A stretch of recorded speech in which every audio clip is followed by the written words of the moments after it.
Welcome to the Kirby Connections Health Podcast, where we help you nourish your wellness journey with Kirby Medical Center.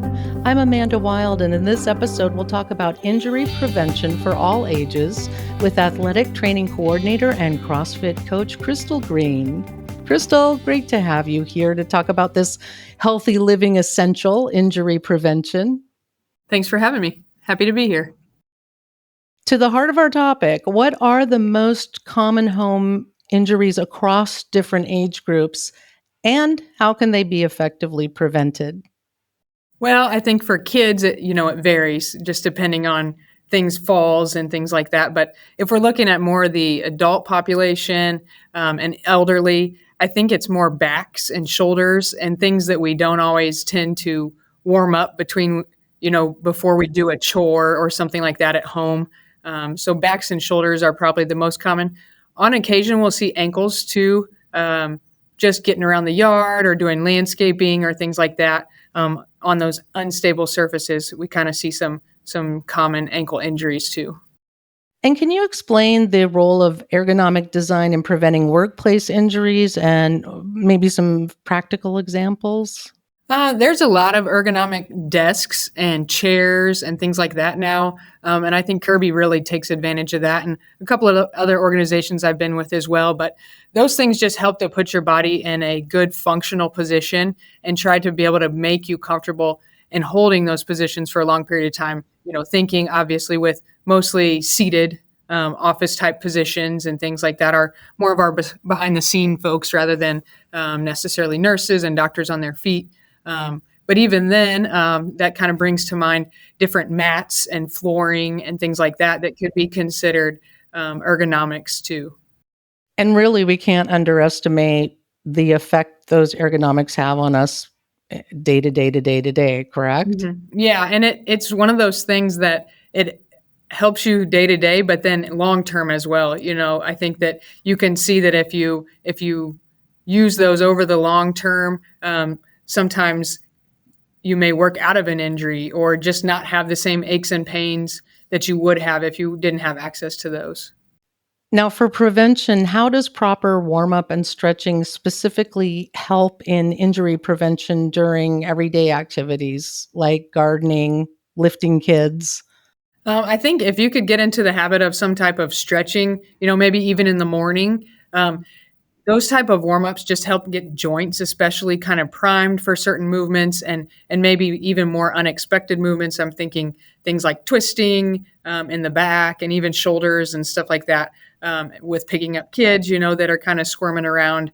If you've stretched and kind of warmed up, even if it's something as easy as kind of marching in place or reaching for your toes, different things like that when you're not under load can really help you be ready to be under load, whether it's gardening or picking up kids. And when we're talking about recreational activities such as cycling, hiking, or swimming, what are the key injury prevention strategies for those activities? I think with those, it's more of just volume and how you kind of ease into an activity like that. Those are fun, pretty low stress type activities, on your body that can really help keep you healthy, especially as you're aging or something like that. But the problem that we may run into is you go out and you bike 15 miles when you really should have maybe only biked 2 to 5, to start off. So allow your body to make those adjustments over time. I use a term kind of funny, weekend warrior, try to avoid that weekend warrior status where you just go out and, put all your marbles in one game or something like that. And then you end up paying for it later, or maybe even getting injured, more than just soreness or something. Whereas if you can be consistent with something and slowly increase that volume, your chances of injury are a lot less. And that sounds like something that would be true for everyone. But as you alluded to earlier, how do injury prevention recommendations differ between children, adults, and the elderly? That's kind of, like we said, it does vary a lot. Prevention for kids is mainly just teaching them to move correctly, I'll say, in a functional way. Try to teach them early with movements like squatting and different things like that, how to do that rather than build kind of bad habits.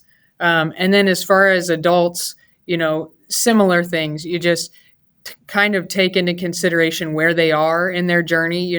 I try not to use age as much, just because here at the gym and even at the hospital, we have some pretty fit people, that age doesn't really matter as much for them, but you really just have to consider where they are, and get that baseline of an idea before you make any recommendations there.